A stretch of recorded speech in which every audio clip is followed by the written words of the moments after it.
Recently, I asked my subscribers what kind of a video they want me to make, and the most requested video they wanted me to make was how to deal with overheating MacBooks. And so, judging by that and also the many comments where people complain a lot about overheating, today I'm giving you my top 10 tips on how to avoid getting your MacBook from overheating. Hope you enjoy.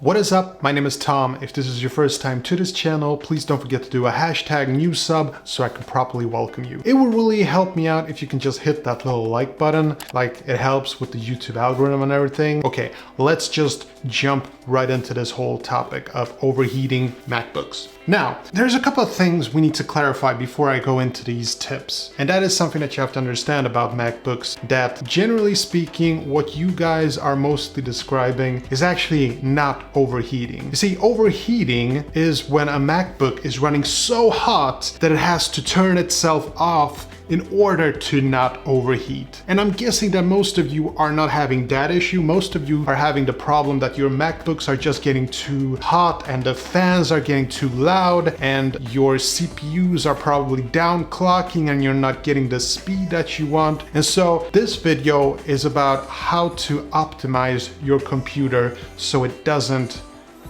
get too hot, so to speak. Okay, first of all, I need to explain to you guys what this heat is. So, as you can probably imagine, it comes from your CPUs running extremely fast, like working really hard to serve you. And at this time, while this heat is being generated, it's not being exported from these vents out here quickly enough. So there is kind of a process to this whole thing. You have cool air that's flowing inside through these vents, and then it goes out here, and there are these fans on the inside that basically pull in cold air and push out the hot air, and it's a process. And sometimes there are these circumstances where it doesn't work effectively enough and your computer gets really hot. Now, personally, I would prefer it if Apple could make MacBooks a bit thicker and making better fans and even bigger cooling vents, but we don't have that because the majority of the people, they want really thin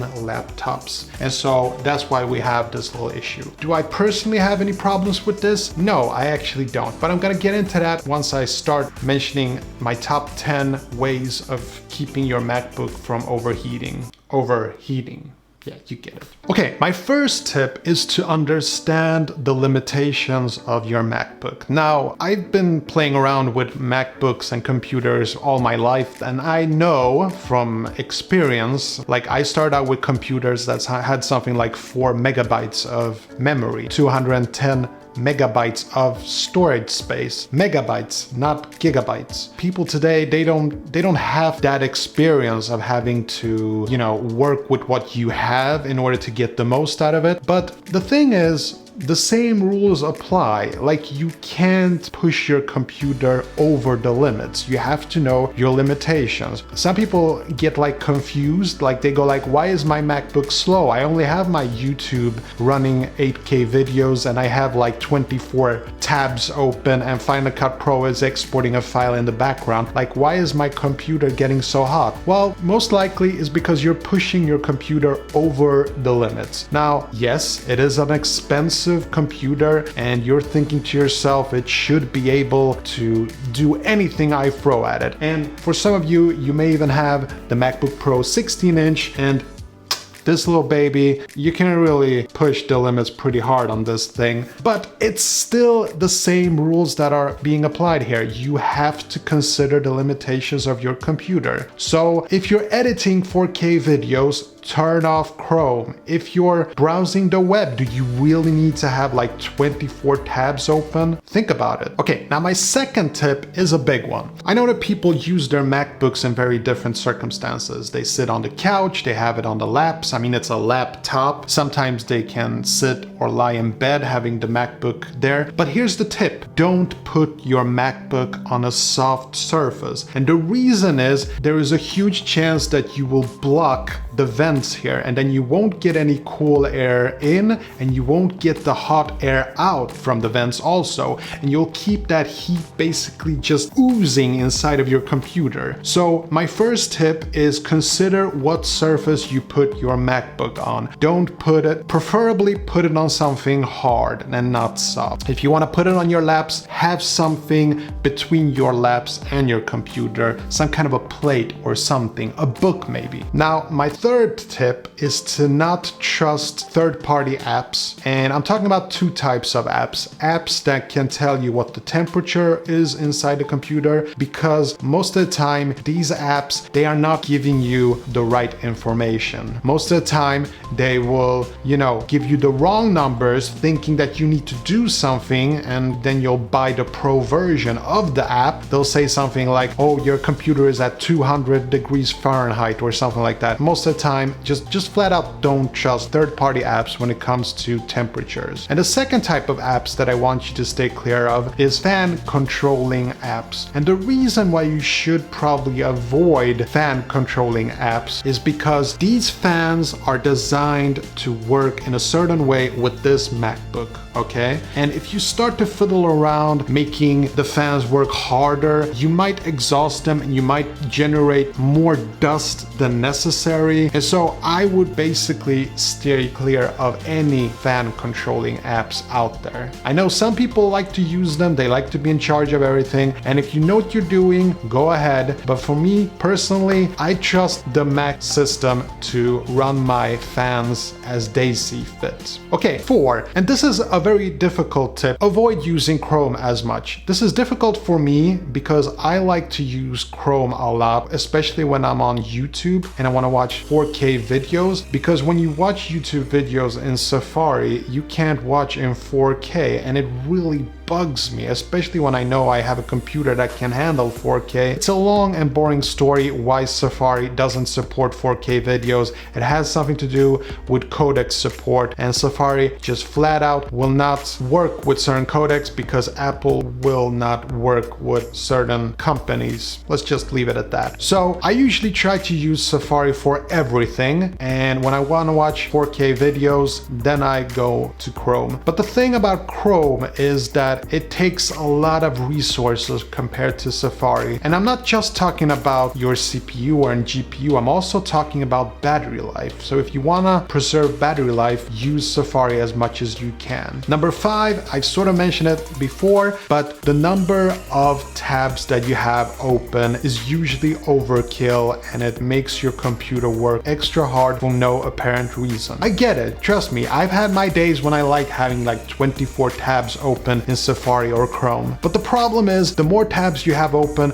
the harder your computer has to work, because each of those tabs is actually working in the background. Oh, and here's a little tip. You can actually go into your Chrome settings and you can actually see how much resources each tab is actually running, and then you'll know why you shouldn't have too many tabs open at the same time. Okay, number 6 is basically cleaning your fans. So if you have the MacBook Pro 16-inch, you have 2 fans on the inside, and you can actually use compressed air to give those fans a little cleaning. Now, I have to say, this is not for everyone. Don't open up your computer unless you feel comfortable cleaning your fans. For me personally, I'm not very worried opening up my MacBook. You just need a Phillips screwdriver and you can unscrew this bottom plate, and you can buy compressed air and basically just spray out the little dust that's stuck on your fans, and you will definitely notice an improvement in that area. Now, a lot of people have been asking me about cooling pads. Do they actually work? And the answer is yeah, they actually do. But you don't need to go all fancy. You don't need to buy something with like a spinning fan or anything like that. Just use something beneath it so that can make sure that your vents are free and open. So for instance, a stack of book is actually very useful. Number 8, cleaning your Mac OS system from malware. Basically, app apps that you don't really want to use anymore, or apps that have found a way to tick in the background. They draw extra resources, and there are many apps that you can use to clean it out. But for me personally, I think it's so simple to reinstall the entire system on Mac OS that I actually prefer to every 3 or 4 months just clean the system, just reinstall every app. It just feels better. This will clean out your hard drive space from unnecessary files that you have. You know, you can do it either way you want to. Me personally, I like to reinstall everything, but there is software that you could use to just clean your MacBooks altogether.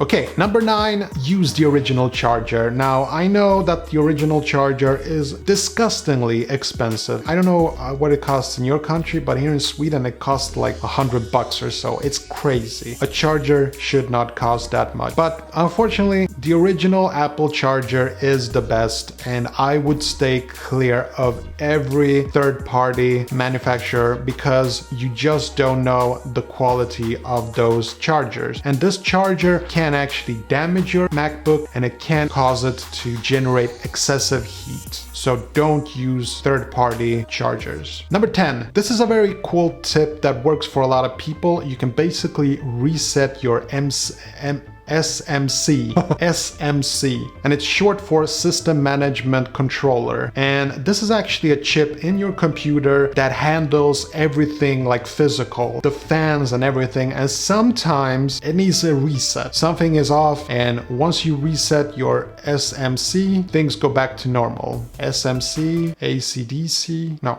never mind. It's very easy, takes about a minute. Just shut down your MacBook and plug in the power adapter, which puts your MacBook in charge mode. Then hold Shift, Control, Option on your keyboard and press the power button at the same time. After a few seconds, release the keys and turn on your Mac. If you want a video tutorial, I put a link in the video description so you can see how it's being done. Okay, now, if you've tried all of these 10 steps and you understand my explanation why your MacBook is getting hot and you still feel that your computer is getting just too hot, then I seriously just suggest that you go to the Apple Store, talk to one of their geniuses, and let them take a look. I'm sure they can help you. Okay, that's all I had for today. Hope you enjoyed this video, and if you did, it would really help me out if you can just hit that like button. It would really help with the YouTube algorithm and everything. Okay, anyway, thanks for watching. Love you. See you in the next one. Take care. Peace.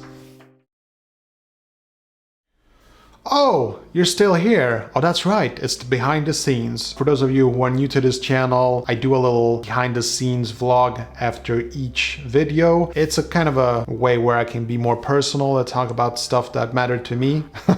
That sounded so condescending. Anyway, last week I released a video. It was about my iPhone 2G and how it changed, basically revolutionized the smartphone industry and even the world, the way people communicate and everything. And I put in my heart and soul into it, and it just did not perform as well. And I wrote a post in my community tab, and people have been very supportive, not just saying nice things like that the video was great, which obviously it was, but also that people explained to me why they did get a notification, but they didn't actually click on it because they were simply not interested in old retro technology.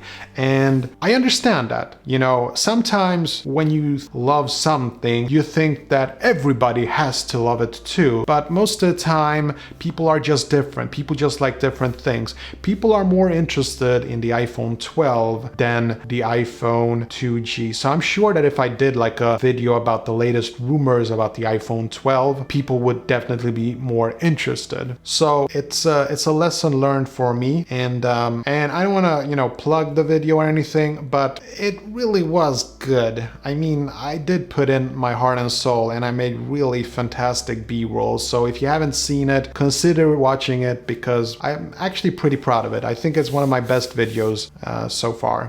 What else? Well, basically, Sweden is a pretty rainy place at the moment. I mean, it's just raining and raining and raining, and it's just annoying. I kind of like rain, but not when I have to get to work. You know what I mean? It's good because if it doesn't rain, then there are these laws that that say that you can't have an open barbecue outside, you know, because it's too dry outside. So maybe I can, you know, cook outside, put some shrimps on the Barbie. Is that the expression? No? Okay, never mind. Anyway, channel is going so and so. I think we really took a real big hit with the iPhone 2G video, but I have some cool ideas about upcoming videos, about the MacBook Pro and some other iPhone stuff that I think will work with the YouTube algorithm. I'm pretty excited. I think we got a good thing going here, and we just need to ride this bull and see how far it can take us. Which sounded dirty, but it's not how I meant it. Anyway, thank you again for watching, and hopefully I'll see you in the next one. Take care.